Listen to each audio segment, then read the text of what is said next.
Welcome to Huddle Up, brought to you by the Fields Auto Group. Jaguars senior writer John Oehser, NFL Network analyst and former Jaguar Bucky Brooks, and senior reporter J.P. Shadrick bring you the latest on your Jacksonville Jaguars. Huddle Up starts right now. And welcome in. Huddle Up with Bucky Brooks is brought to you by Fields Auto Group Jacksonville. See Fields first, Jacksonville's premier luxury auto group. Go to fieldsauto.com. J.P. Shadrick with John Oehser. We're at the Hyundai Studios inside the Miller Electric Center. Bucky Brooks is in Los Angeles, and we are closing in on the NFL Draft for 2025. Bucky, good afternoon. What's happening, fellas? How you doing? A couple sleeps before the draft and before we bring in some new Jaguars. So that's exciting. John is fired up, Bucky. Look, man, this has to be on the cusp of it. Yeah, this week has to be everything that John lives for. You got minicamp going. You got the draft coming up. You got a little bit of now. You got a little bit of the future. What else could you want? Well, it's happening. It is happening. And there's 10 picks. Hopefully they trade down, Bucky, and get that number to about 14. That's my ideal draft. It's about 14. With about 11 on Saturday. That's a great draft. That is a great draft. And I, in preparation for the podcast, I did a little research where The Athletic had a great piece that featured our own James Gladstone from a couple years ago where they did a thing called Finding Rams. And it was a deep dive in the Rams scouting process that led them to draft their guys last year. And looking at that, it gave me a little insight in terms of how Gladstone and the staff may look at the process. And they were very intentional about eliminating kind of groupthink, a lot of anonymous surveys, a lot of things designed to get the real opinion out so you know if guys really fit the brand and the culture and those things. So I'm excited to see how it plays out because the Rams were very successful finding guys in all stages of the draft. They were able to find starters in the 3rd, 4th, 5th, and 6th rounds. And so I want to see if some of that secret sauce that Gladstone used with them, some of that works down in North Florida. Yeah, I will say this. After 30 years of doing the draft, I am looking forward to that element of it, Bucky, because I haven't watched that before, and I think that is going to be fascinating this weekend. I think that's a major storyline is how Gladstone's philosophy, and it's not just him, but how that permeates the organization and what that looks like. Do we see it, as you're writing this or as we're talking about it next week, will we be able to see that theme running through the class? I think we will. Yeah, I think we should give – I want to give everyone a little homework, like everyone to deep dive in the process. So in The Athletic – come on, homework is fine. Come on, Jordan Rodriguez, she was the one that wrote it. But it was a fascinating 2-part piece, and it talked about the analytics. It talked about the profiling systems that they use. It talked about how they get to the heart of the prospects. It also revealed why they don't do 30 visits to not kind of tip their hand in terms of who they like. But they go a different way where they use the scouts to either meet prospects in their hometowns or within their schools, because you can be there within, like you can have a visit within 50 miles of your school or your hometown. So it allows you to do some of the things that you would do at a 30 visit without the league knowing exactly who you're on, what you're thinking, the guys in a more comfortable environment. You're able to not only get them on the board and see what their football stuff is, but you're really around them a lot. And they haven't fully baked out the staff that I think the way they will do it when he's able to, after the draft, kind of put it together. But a lot of their over-the-top guys, a lot of their senior scouts who either have coaching backgrounds or playing backgrounds do a real deep dive on the prospects and they report back. And it's really impactful in terms of how they view prospects and who they deem to be the good fits or not. Bucky, as you mentioned, we're 2 sleeps away from the NFL draft. What's your feeling right now of the top 4? Are they pretty much locked in? Could there be something dramatic that happens ahead of number 5? And, the number 5, if the 4 are locked in, 5 could be where it swings the entire top half of the first round for the Jags, right? I'm pretty confident, but I put an asterisk by the third overall pick, the New York Giants. I'm pretty confident that the first two names to go off the board are going to be Cam Ward and Travis Hunter. I'm about 60-40 on the number 3 pick, the Giants taking Abdul Carter. The only thing to me that could upset that is if the owner was like, I want a quarterback and I want a quarterback now. Like, to me, that would be the thing that sets it off.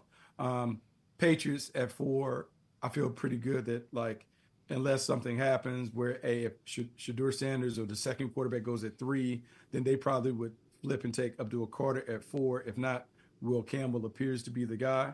And then at 5, the board is wide open, and the Jaguars are going to have to make a choice on what do they want. Do they want the blue chip prospect? Because I think there are only 5 in there. I've named most of them already, but you can have Ashton Jeanty there. You can have Mason Graham there. You can have Jalen Walker there, Javon Walker there. Like, to me, that's it in terms of the blue chip guys. And then you get to the very good players. So, but it appears to be like pretty static, and it'd be like that until they start, and then someone's going to do something silly to throw it all off. So in your opinion, Tyler Warren not blue chip? He's in that category. I mean, like, okay, he's a blue chip. So I wouldn't put Mason Graham. I didn't have Mason Graham in that surefire thing. Yeah, I got you. And so the 5 that I would have, Travis Hunter, Abdul Carter, Genty, then Walker, and Warren. Okay. Like, those would be the guys that would be there. But I would say Mason Graham is close. And I'm going to say this, the guy that is really close, and we haven't talked about him a lot, the Walter Nolan from Ole Miss. He's another one that people are buzzing on, and he could go a lot sooner than people have talked about. Is Travis Hunter the type that you would even consider packaging something to try to move up? Like, if you think he's a slam dunk at 2, and let's say, for example, this team really, really wants him, what is the market for that? A lot. Because the team up there, Cleveland likes him. Cleveland already kind of tipped their hand in saying that they like him as a wide receiver first over a defensive back. He's unique in terms of just what he brings to the table. Look, it's the first time I've ever graded someone number 1 at 2 positions, number 1 at wide receiver, number 1 at corner. It's the first time that we're legitimately seeing a two-way player. The only one that I can say close to that was Champ Bailey, because Champ Bailey's final season at Georgia, he pretty much played full-time at wide receiver or whatever. Charles Wilson dibbled and dabbled. Other guys have dibbled and dabbled. This dude is a legitimate two-way player. He is doing what you do at Bowles High School, what you do at Reigns. Like, hey, you play, you get some water, and you come back and play on the other side. Like, we've never seen anything like this. Shohei Otani is how people have made the comparison. That's what the general manager for the Browns talked about. And in a way, that's who he is. But the Otani comparison, I think, is interesting because I think it speaks to how you really need to play him. So when people make that reference to Otani, they talk about, well, he pitches and he hits, but he pitches every 5 days. He doesn't pitch every day. So with Travis Hunter, to me, it's a little bit of that. He plays full-time, one spot, part-time at another spot. I don't think you want to play him 100% on both sides of the ball, but he certainly can be a man-and-a-half player. Full-time one way, half-time the other way, and you still get a lot of contributions from him on both sides of the ball. I mean, the Otani comparison, real quick, John, but then he gets hurt and he can't pitch for a year. So you're losing a spot there. They still won the World Series. I know, but they got a stacked team around him too. Because he was available or whatever. I think. Okay. Look, I don't think we can get caught up in like the hurt factor and whatever. Anybody can get hurt. All these guys run the risk of getting hurt. I think what you want to do is, and the reason why I would say Travis is different, he never stopped doing the two-way thing. A lot of the guys, when we propose the two-way thing, they're two-way in high school, they go one way in college, and then, let's go two-way again. He never stopped that process. Not at Jackson State, not at Colorado. Yep. This is all he knows. Well, if this is all he knows, he certainly understands it. And also, I will say this about the kid. And everybody that I know that knows him, that's been around him, he only cares about a few things. He cares about football, and he cares about fishing. He doesn't have any other hobbies outside of that. So if he's not at the facility, he's going to be at your lake, your pond, fishing. That's what he does. And to me, I'm all in on someone who is really all about ball in that regard. And so I would give him every opportunity to do it. I still think you can protect him against himself by, as we say, packages. So if he's a full-time wide receiver, let's put him on the field on third down on defense. So he can play nickel or dime, or if he's full-time on defense, let's make him the wide receiver 3, wide receiver 4 on offense. To me, it comes down to the coach thinking out of the box and being really creative. I can tell you now, as a high school coach, I figured out. I figure out how to play him. Hey, you tired, buddy? Go sit down. When we need a play, Travis, come on, here we go. We need a play. Like, it's not that hard. Don't make it hard. I mean, there are a bunch of high school coaches in Jacksonville that can figure out how to use them 2 ways. I think if anything, Liam can go knock on some doors and say, hey guys, how would you use this player? How would you maximize his talent? Yeah, I only have 2 thoughts on Travis Hunter, and one of them I'm not even sure I'm right on, which wouldn't be a surprise, JP. It's but you know, does the 2-way position, and I don't think it's as much of a concern as if they were a 2-way lineman, does playing 2 ways over the course of time take a toll and wear a guy down or shorten career? I don't necessarily think so, but since we haven't seen it before, I think it's something to wonder.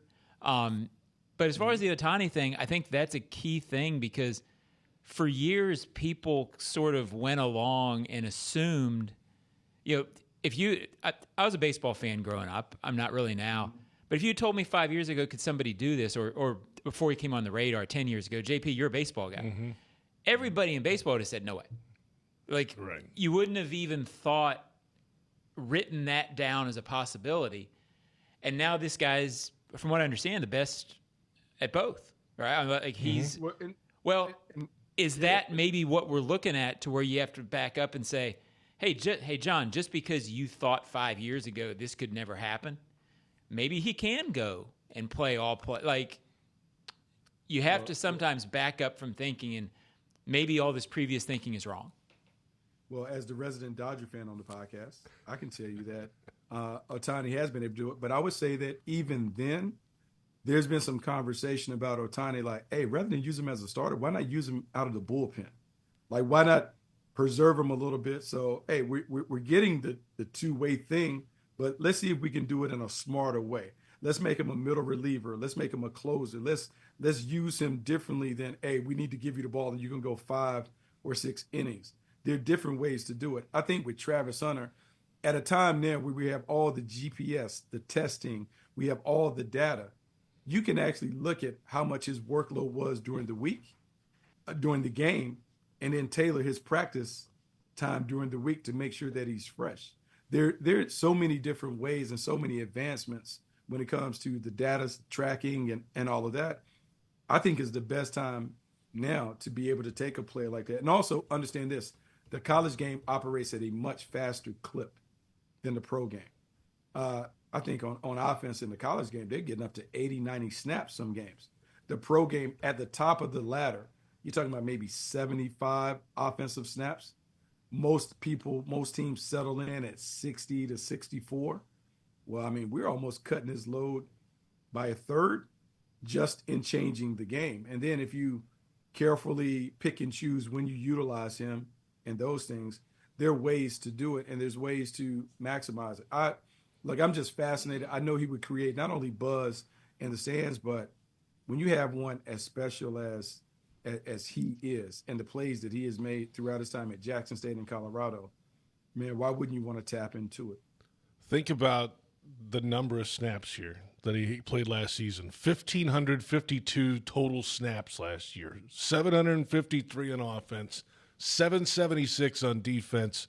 Oh, and 23 on special teams as well. Yeah, they stopped the clock for 5 minutes after every first down in college. Not anymore. Okay. That rule changed. Changed. Right. They have a running clock now. Okay, well, yeah. It's nice that we joined the club. And then now, the thing is, he did have an injury. He missed some games last year. So then you divide that by the number of games that he played and those things. I do believe that there will be times, I would say this, you pick and choose the way that you utilize him based on the opponent. Every week may not be a week that he is maximized 100%, 100%. This might be a week like, hey, let's dial it back. We may not need him as much on offense. We may not need him as much on defense based on the opponent. And that's not being disrespectful, but it's just being smart given the matchups and those things. I'm fascinated by it. It would be, it would be so much fun to see him in a Jaguars uniform, to see what he can do. But it's going to be expensive to be able to get that young man to Jacksonville. Great segment, but we'll see. We'll see if this we can send this segment to another team that gets him above us, I guess. It's a Huddle Up with Bucky Brooks, J.P. Shadrick, and John Oehser. And the draft, of course, is this week. It's time to celebrate the 5th overall pick, or if they move up, with a newly released draft cap. Don't miss your chance. Secure one of the limited edition hats now. Shop in person at the Pro Shop here outside the Miller Electric Center, or head to shop.jaguars.com and get your exclusive draft cap today. All right, Ashton Jeanty, that name's still floating around everywhere, Bucky. And the last couple of weeks we've talked, you've fired that name out there a little bit more often. John, you're hearing it everywhere too. I mean, that's kind of been the hot topic the last couple of weeks, that Genty, the running back out of Boise State who finished second to Travis Hunter in the Heisman Trophy balloting last year, only a little over 200 points behind him, fairly close, that Genty could be there and could be a game-changing type of player. But that's not going to change now, Bucky, if you think that way already. But this is a player that could be there and be ready to go and be there at number 5, right? Yeah, he could be there. And so, like, I had to make the comparison. People have talked about ceilings and floors. At his best, who could he be? At his worst, who do you expect him to be? I would say at his best, I made a projection that he would be like LaDainian Tomlinson. At his worst, he could be Josh Jacobs. If you think about the impact that those two guys have had in the league, one a Hall of Famer, the other one a rushing champ, I would be okay with that. And the reason why is for 3 years we've seen Trevor, and we've had this offense kind of run through Trevor, which is great. But I would love to see how Trevor is able to operate if he didn't have to be the driving force and he was more of the managerial type. And I know people get hung up on the money and $50 million for someone that you're asking to manage the game.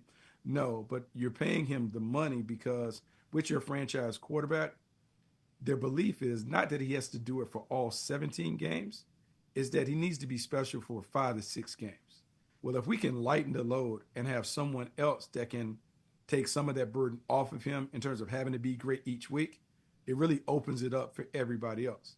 I just know that when you have an elite running back in the backfield, it changes the way that defenses have to deal with the offense.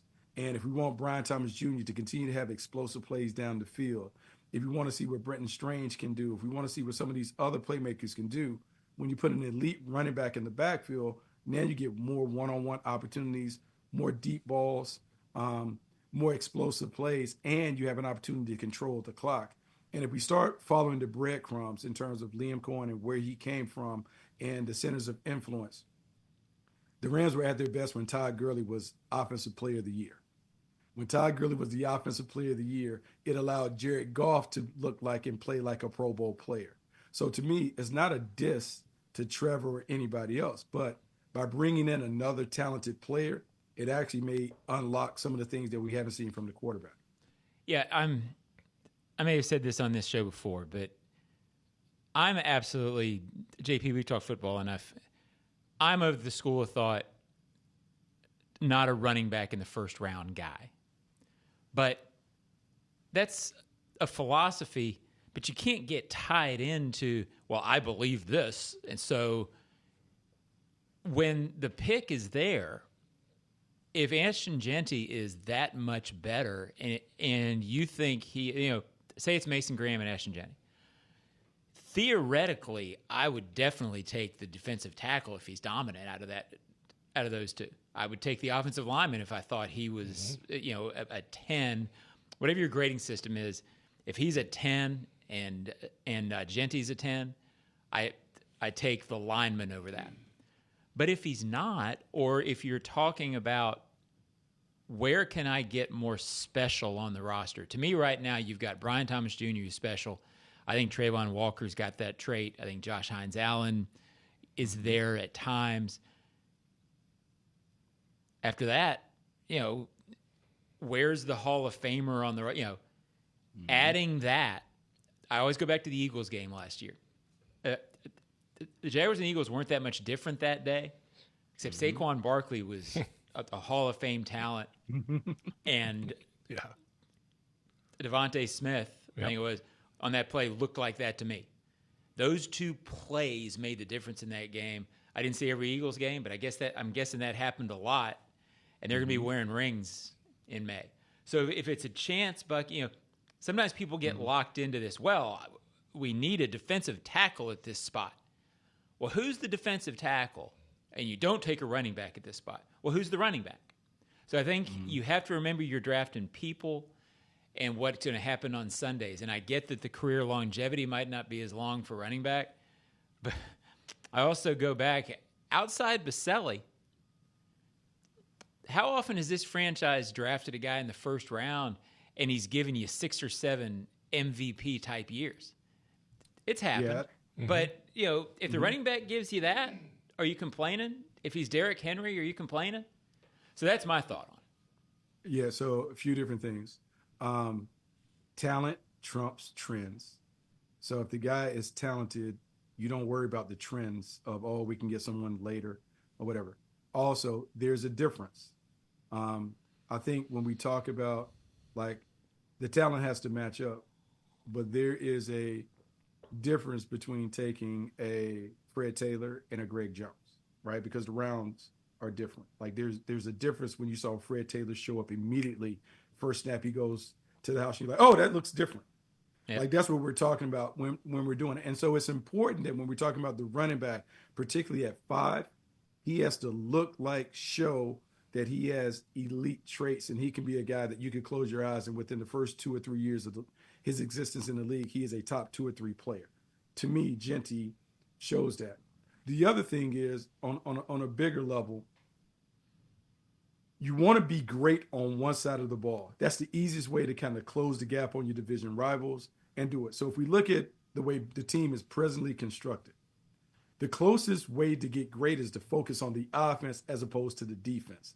It is easier to go from being a middle-of-the-pack offense to being a top 5 offense than to go from being 32nd in defense to, now we're going to be a top 5 defense because we bring in a defensive tackle. If we bring in Ashton Jeanty and we get the quarterback to play, you now can squint and say, at a minimum, we could be close to being a top 10 offense. And if you think about the way when you were in Indianapolis working, you saw Peyton Manning. And what did Bill Polian do? Well, first they had Marshall Faulk. Then when they got rid of Marshall, they got Edgerrin James, which was controversial at the time, but they got him with the top 5 pick. And you saw how that impacted the offense. You also saw Bill Polian later go down and get Joseph Adai, a first-round running back. If you're going to go all in on the quarterback, and based on how you paid him, you have gone all in.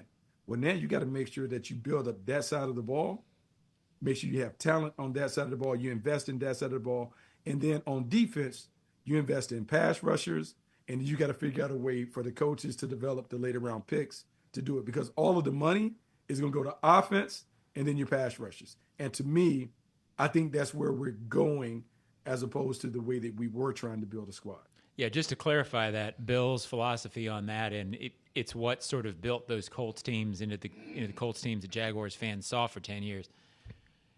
His thought was, if you're going to have a franchise quarterback, which we believe Trevor is, then you better have a first-round left tackle, which they had in Tarek Glenn, and you better have first-round playmakers around him, and they had Marvin Harrison, Reggie Wayne, Dallas Clark, and Edgerrin James, all those guys, first-round picks. All first-rounders. So now that's a way of doing it, but he believed what you're talking about, Bucky, that, hey, this is what we are. We have committed to this. The defense is going to supplement the offense, but we are going to have guys in the skill positions who are first-round blue-chip talent who can beat single coverage, because you can't single coverage 4 guys. So if you have 4 first-rounders, by theory, you're going to be able to beat those matchups, and you're going to be good more often than not. So, I mean, that fits into what we're talking about with Genty. It would fit into, do you go out and follow that up with a second-round receiver? I don't know where they're going after that. But it might show you where you're going with the draft picks as long as you have Trevor Lawrence and believe he's a franchise quarterback. And to back that up, so I was drafted in Buffalo after Polian had just left. They'd gone 4 straight Super Bowls. And on that team, you had Jim Kelly, Hall of Famer, Andre Reed, Hall of Famer, Thurman Thomas, Hall of Famer. They invested. They had offensive tackles, House Ballard, and those guys, like, they were all about, hey, if we're going to do this, we're going to go heavily with the talent on offense. We had Bruce Smith on defense, but the money that we're going to commit is we're going to pay for pass rushers, and then we're paying for offensive playmakers and those things. And look, man, I watched the Colts win a lot of games, and that I watched the Colts remain in the title conversation every year as long as Peyton Manning had those players around, and it only went south when he got hurt. To me, there's something to that. And if we even go beyond that and we look at the way the Rams, and I think it's important to look at the Rams because both of those guys are heavily influenced by their time with the Rams. Jared Goff was #1 overall pick. Even though McVay didn't make the pick, he saved him. Todd Gurley, first-round pick. You look at where they put their weapons, their firepower. At one point, they had Brandon Cooks, they had Robert Woods, they had Cooper Kupp. Like, they had interchangeable parts at wide receiver, but all those guys were kind of high-end talents. Really good offensive line. And then who did they have on defense? They had Aaron Donald and Jalen Ramsey are the only guys that we really can name off their defense. So to me, it appears that would be more like the way that the team would be built if we just follow what the history has been. The Jags are coming to you. Join us later today, Tuesday, April 22nd, for an exclusive meet and greet with Jags legend David Garrard. The event will be at Strings in Springfield in your neighborhood, John, from 5:30 to 7. Call 904-633-2000 for more information. It's Huddle Up with Bucky Brooks, J.P. Shadrick, John Oehser, NFL Draft Week. John, you've been saying it, though. If you're going to rebuild the offensive line, at some point you have to invest picks in the offensive line as well as part of this equation. That's what I said. It's the theory. If there was a great if Baselli wasn't sitting over there, if he was sitting at Southern Cal right now, and you could get him at number 5, or if they're picking number 2, I would say go with Baselli because he coming out, he was that blue chip guy. I don't know that is there in this draft.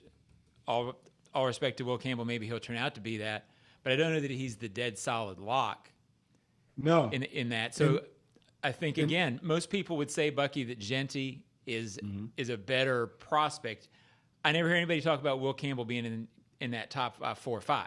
So I think that's where you. And again, I don't want to sound like I'm trying to talk down on Will Campbell because I think he's going to be great.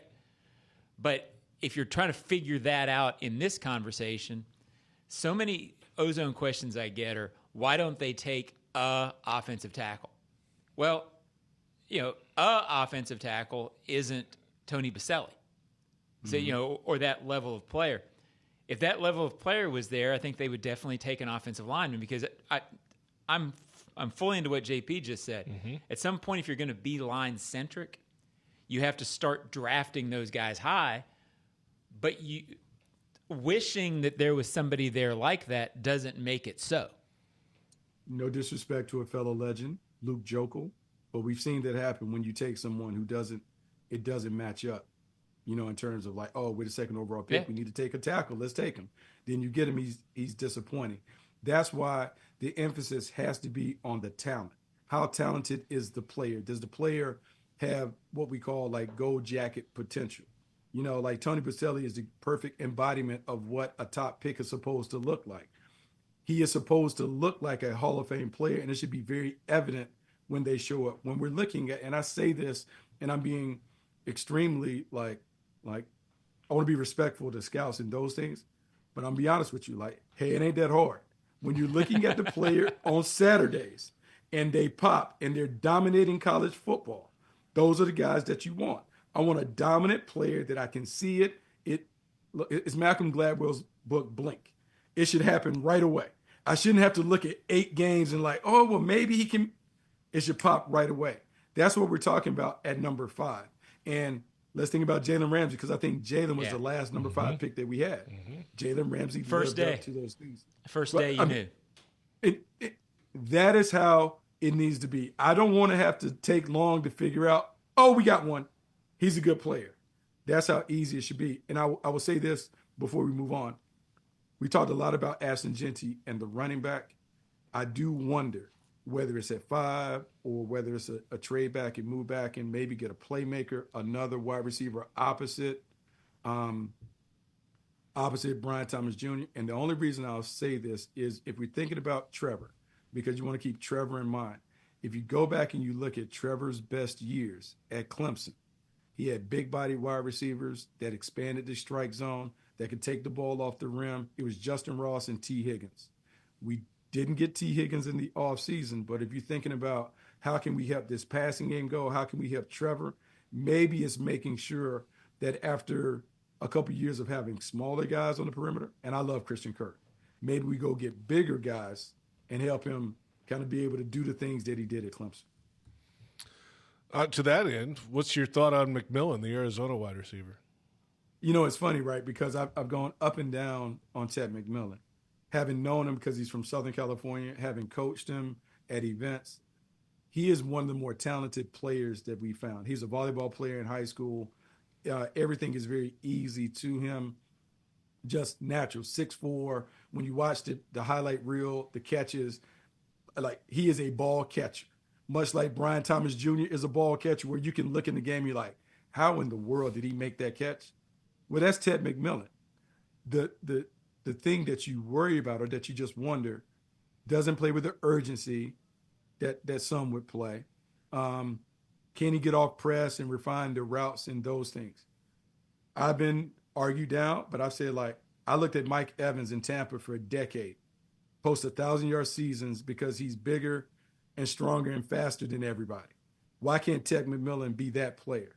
And so if we talk about having a Mike Evans type on one side, Brian Thomas Jr. on the other side, I'm really excited about that. I'd click on Yeah, that. sure. I'd watch that. Now, at 5, you just have to make sure that when you're betting on Ted McMillan at 5, I didn't have him listed as a blue chipper. Now, that's where you're betting on the person. So as you're running up to the draft and you're getting to know him, does he love it? Is he going to work at it? Is he passionate about being great? All of those things factor in. But the prospect of having giants on the outside, and I guess if Gabe Davis is still going to be there, like, you're big on the outside. Now you have a huge basketball team on the outside. It just changes the way that you can attack down the field. So I would be intrigued by that. It's just a matter of, do you really view him as a top 5 player in this draft? You got to feel good about that when you put his name in. Would you feel better if they slid back and got him? I don't know. Like, I mean, At that point, it's the same argument.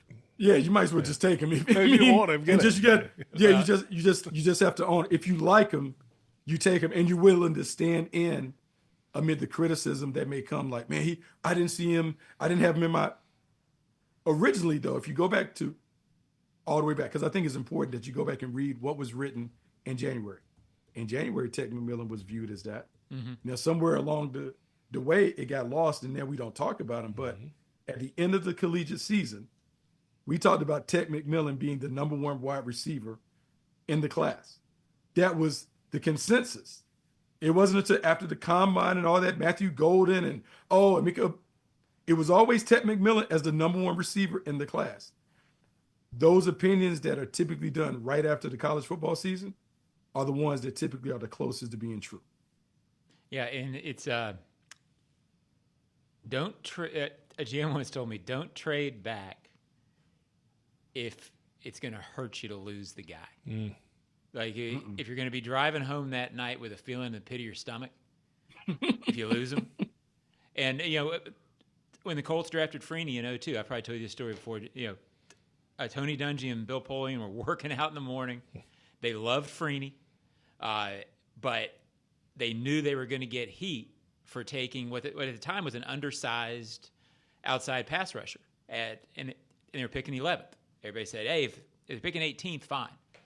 And Tony said he finally looked at Bill and said, do we like him? Yeah. Well, take him 11.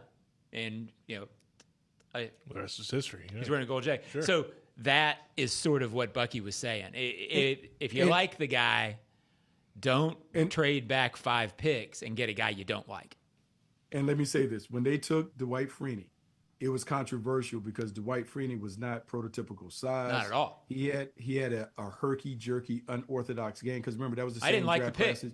I love Dwight, but I didn't like the pick. Right. And they were willing to say, no, this is our guy. He's going to be fine for us. And in 3 or 4 years, we'll see if we were right. And so let's do it. So that's why you got to have conviction about the pick. You got to support the pick.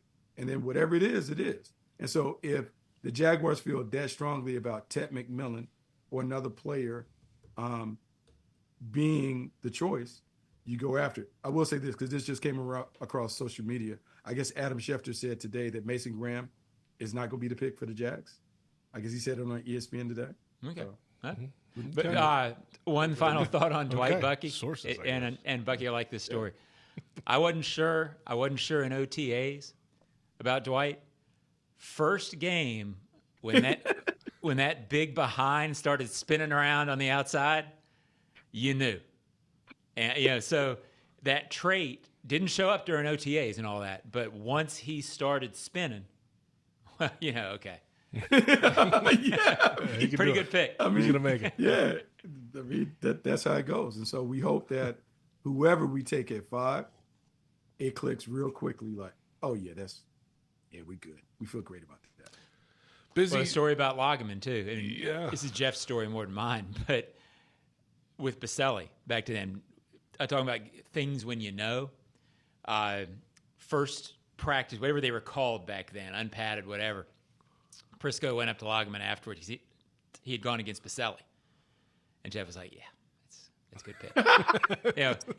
He was a veteran trying out the rookie, but you knew immediately. And that's what you want. And the entire team will know. And so I am a big believer that the team will tell you about the players far sooner than you'll ever recognize them. That's why the standard has to be high. When you take the 5th pick in, everyone goes out to camp with their helmets on, first day of school. Hey, let's see what they brought in. And you'll know right away through the reaction like, okay, we got one. Yeah. You get a little excited. That's what you want. Yeah, so you'll be able to tell real quickly.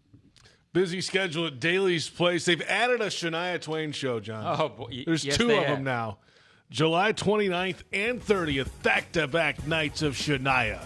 DailysPlace.com for tickets and show info throughout the spring and summer. Busy week, of course. Jags AM will be tomorrow in the afternoon, so I guess Jags PM. Kai Stevens, John Oehser, Brian Sexton will be in Green Bay with a report from Draft Central.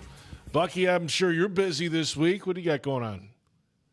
Just a little thing that's going to happen over the weekend, Thursday, Friday, Saturday. Some players maybe just kind of being invited to go to new teams, stuff like that, seeing some dreams realized. But that's it, But I think I'm going to be joining you guys a ton on the draft coverage. I know we got some preview stuff and some after pick stuff that we'll try and weigh in on, so it should be fun.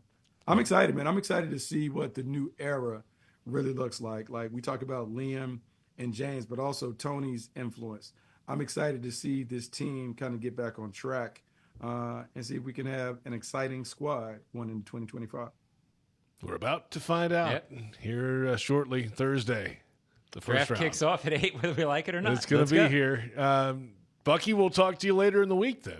Appreciate it. Well, yeah, let's do it. In the meantime, I'll make sure I see if I can listen to the EVP podcast and see if Oehser's able to glean some nuggets from Tony to kind of help me so I sound smarter on TV when the Jags are about to pick.